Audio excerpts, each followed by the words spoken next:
Premierships are not won by one person, just like premierships are not won with the help of one coach.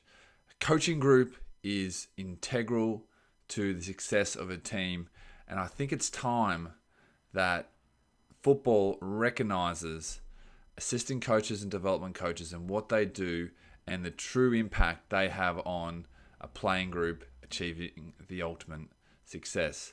It was recently reported that Craig McRae refused to wear his Jock McHale medal for Premiership winning senior coach after the after parties and the days after winning this recent 2023 grand final. And his thoughts around it were that he had to show the respect to his coaching group, who were fundamental and integral to the success that they had this year. And I really think he's hit the nail on the head in terms of how important the coaching group is to the success of a team. And I think it is time as an industry we really recognise that. So within Craig's group, you had the likes of Justin Lepich, Brendan Bolton, Hayden Skipworth, Scott Selwood, Neville Jetta, Jordan Roughhead, Josh Fraser, Andy Otten, Chloe McMillan, and Harmit Singh, who are all either line coaches or development coaches or VFL coaches and head of development. And as far as I'm concerned, each one of them is now a premiership winning assistant coach.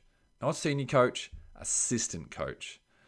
But they recognise them as a premiership winning one but through their efforts of what they've done this particular year. I think the days of the one coach, the Messiah, is just over. And the Messiah effect is not true. I've done 100 plus episodes and not one coach will say that the one senior coach makes all the difference. Yes, they are hugely influential on the result and they get the most recognition and they have the most influence. And I believe they get that, which is fantastic.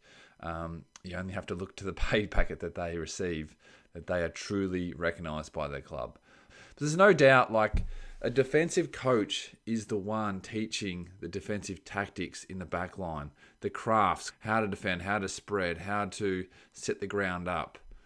The senior coaches probably only have minimal impact. And to be honest, they're probably doing this from the coaching room with the coach before you get in the field and actually coach it and teach the players how to do this. Same with the forwards, same with the mids. The line coaches in particular are the ones holding the reins in this regard and how they execute these skills and how they coach these skills.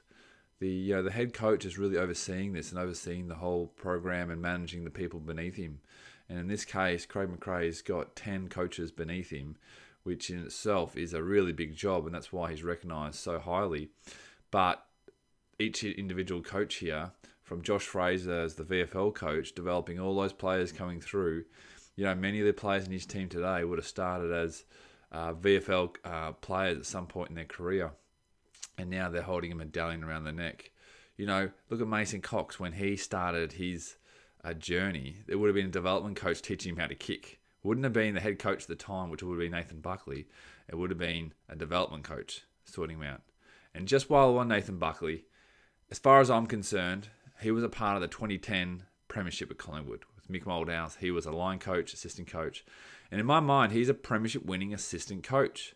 Not a senior coach. So we all know that. He's not going to get the accolades of being a senior coach, Premiership winning senior coach. But I think he can get the accolades as being a Premiership winning assistant coach. Same for Ross Lyon.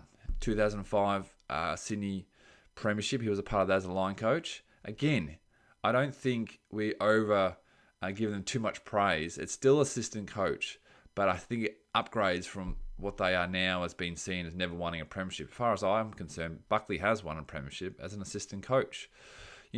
When you have a player who might be the back rotation and come on and play on the fifth or sixth best, most dangerous forward, they're recognised, no doubt, as a premiership player. Chris Scott last year in 2022, he was at pains to recognise the work that previous assistant coaches had done, like Corey Enright and Matthew Scarlett, let alone the actual current ones that he had who achieved the ultimate success in 2022. So I think the senior coaches, you got Craig McRae and Chris Scott, the most recent premiership winning coaches, just totally recognising how important their coaching groups are. And I think us as an industry in the football world, right from grassroots youth football up to senior local football, state leagues, coach talent league, and so forth. I think we need to start recognising your assistants. And if you're watching this and listening to this and you are a senior coach and you're lucky enough to have won your local premiership or your under-16s flag this year, make sure you reach out and let your coaches know that they are absolutely flag-winning assistant coaches as well. You look back on all those conversations, those meetings, those text messages, those phone calls, those game day, problem-solving conversations. It's a collaborative effort. And I'd like to call on the AFL. I think the AFL should show the leadership in this space and reward premiership winning medallions to the assistant coaches. If you're running a league at the moment, a local league across the state or wherever you are in Australia, I think you could show leadership as well. So there you have it. Premiership winning assistant coaches. If you got some to reward, make sure you do. Going forward, have a real good think about how you're going to do this if you win the flag in 2024 or beyond. And would love to hear your stories about how you went about this and making this happen. But it's about time we recognise those who are having a major influence and aren't quite getting the credit that they deserve.